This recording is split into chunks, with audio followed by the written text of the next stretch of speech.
Chers amis du sourire au quotidien, bonjour. Aujourd'hui, la grenouille et le rat.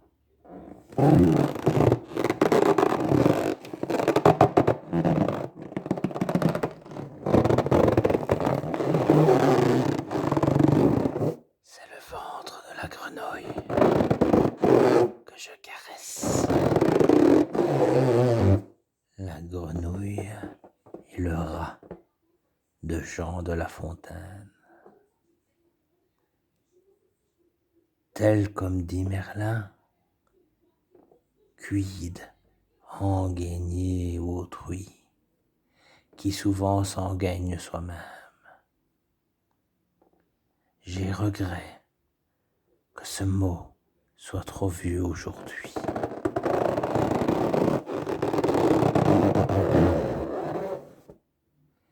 Il m'a toujours semblé d'une énergie extrême.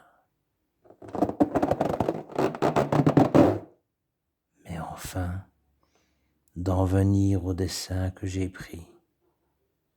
Un rat, plein d'embonpoint, gras et des mieux nourris, et qui ne connaissait l'avant ni le carême, sur le bord d'un marais, égayait ses esprits.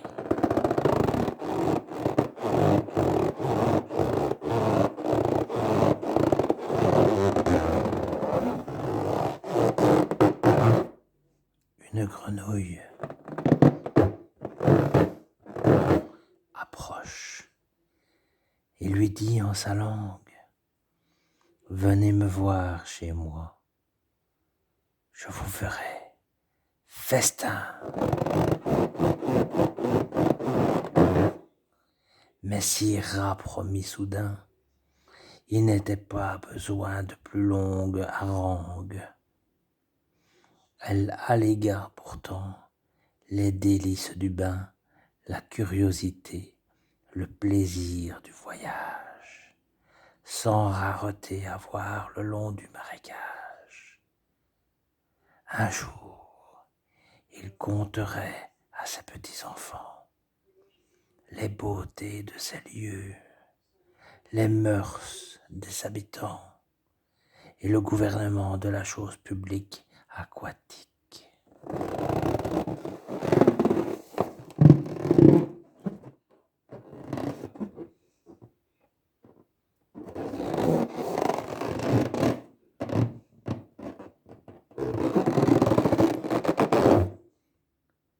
Un point sans plus tenait le galant pêcher. Il nageait quelque peu, mais il fallait de l'aide. La grenouille à cela trouve un très bon remède. Le rat fut à son pied par la patte attachée. Un brin de jonc en fit l'affaire.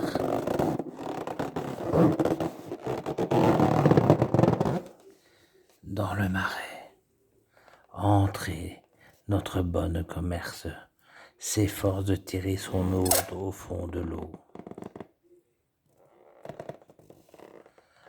Contre le droit des gens, contre la foi jurée, prétend qu'elle en refera gorge chaude et curée.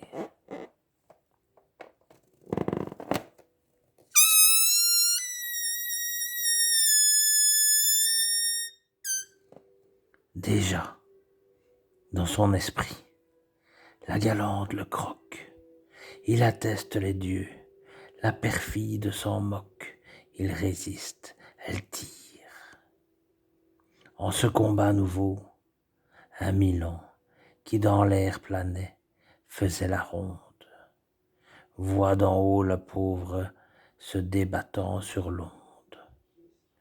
Il fond dessus, l'enlève et par maint moyen la grenouille et le lien.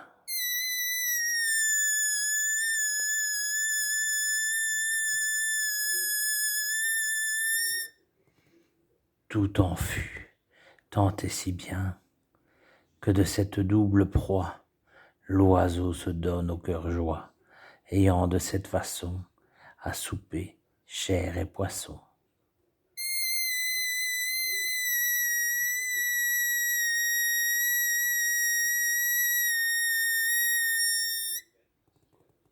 La ruse, la muse ourdie, peut nuire à son inventeur, et souvent la perfidie retourne sur son auteur.